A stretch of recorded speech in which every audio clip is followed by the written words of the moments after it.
भी पर्चा दर्ज होगा। इसके बाद ये सारे के सारे जो DPR की साइट है, सरकार की जो साइट है, ये जो एडवर्टीजमेंट साइट होती है वो साइट नहीं है जो सरकार की जहाँ पर अपनी वो लगा सकती है।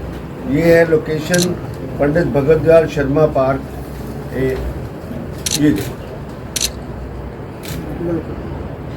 हमने इनकी शिकायत भी की है बाकायदा, इलेक्शन कमीशन हरियाणा को भी लिखा है, डिप्टी कमिश्नर को भी लिखा है, आरती अपना क्या नाम है RO गायत्री अलावत जी को भी लिखा है।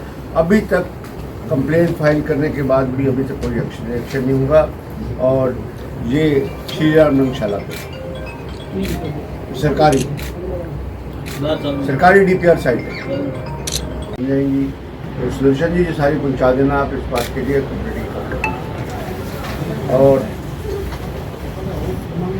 ये मिनी सेक्रेटरीट अंदर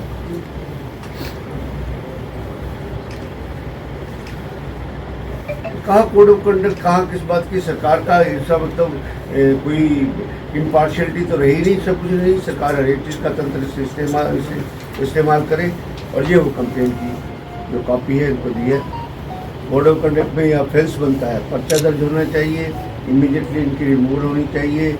और prevention of defacement of property act में भी इनके खिलाफ पर्चा दर्ज होना चाहिए। एक छोटी सी बात और मैं कहूँगा कि पहली बार हमने राजनीति में देखा, और राजनीति में बड़ा अजीब सा लगा इस बात के लिए कि जो प्रजातंत्र धर्म पेश की बात करते हैं, मोहनलाल बड़ोली ने अपनी एक भारतीय जनता पार्टी की कैंडिडेट्स की लिस्ट डिक्लेयर की है।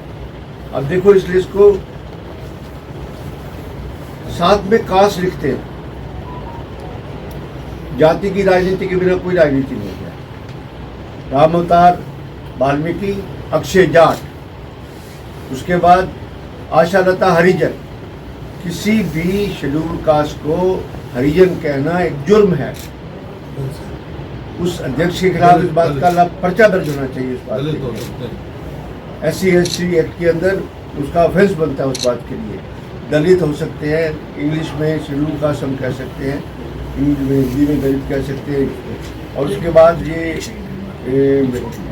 आशाला हरिजन, फिर चलो वाल्मीकि, फिर रिंकू देवी धानक। किसी को धानक और चमार कास्ट कहना ये भी एक ऑफेंस है, और ये तो राइटिंग में प्रूफ था।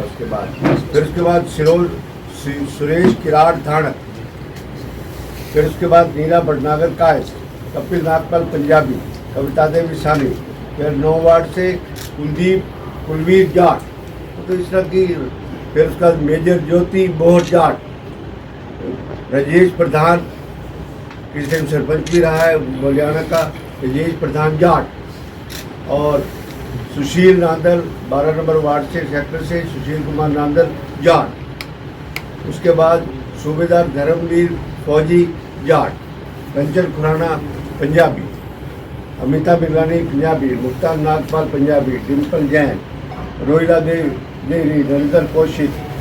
उसके बाद प्रवीण। और मुख्यमंत्री ने ये कहा था कि हम 2100 रुपया महिलाओं को देंगे साथ में, और साथ में इसमें बजट का प्रावधान किया जाएगा। हम अपनी वो इलेक्शन में इस तरह का प्रलोभन नहीं दे सकते कि महिलाओं को 2100 रुपये देंगे। उस बारे कॉरपोरेशन के चुनाव चल रहे हैं, हमारे उम्मीदवार हैं जी, बहुत अच्छा चुनाव लड़ रहे हैं और सभी साथी उनकी पूरी मदद कर रहे हैं।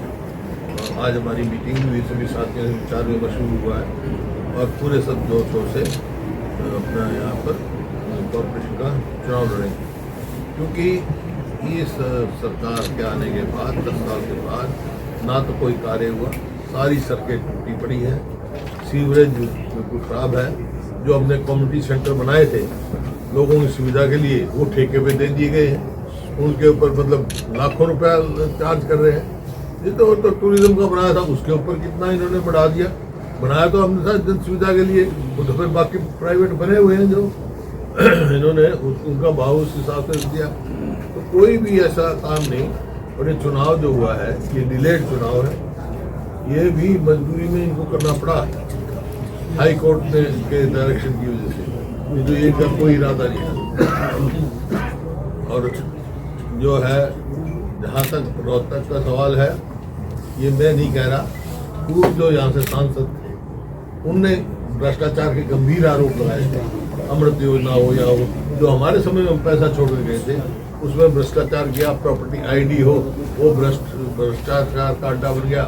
और जहाँ पर कोई मतलब व्यवस्था ठीक नहीं है, जहाँ पे भी देखो सड़कें टूटी पड़ी हैं, ना कोई रिपेयर का सोची जा रही है, सीवरेज परेशान है, पानी खराब मिल रहा है पीने का, पानी भी अच्छा नहीं मिल रहा है। इस वास्ते ये जो है, ये जो स्थानीय सरकार या छोटी सरकार जो कहते हैं, कॉरपोरेशन है या पंचायती है, उनमें बहुत इनहेरिट पावर है, इस्तेमाल करें तो बहुत अच्छा काम कर सकते हैं। लेकिन यहाँ 10 साल में कुछ काम हुआ, क्योंकि यहाँ के जो मेयर थे, नहीं मेरे दोस्त हैं, मेरे क्लासमेट हैं, वो खुद कहते थे भाई मेरी तो कोई सुनता ही नहीं, तो मेयर का क्या फायदा।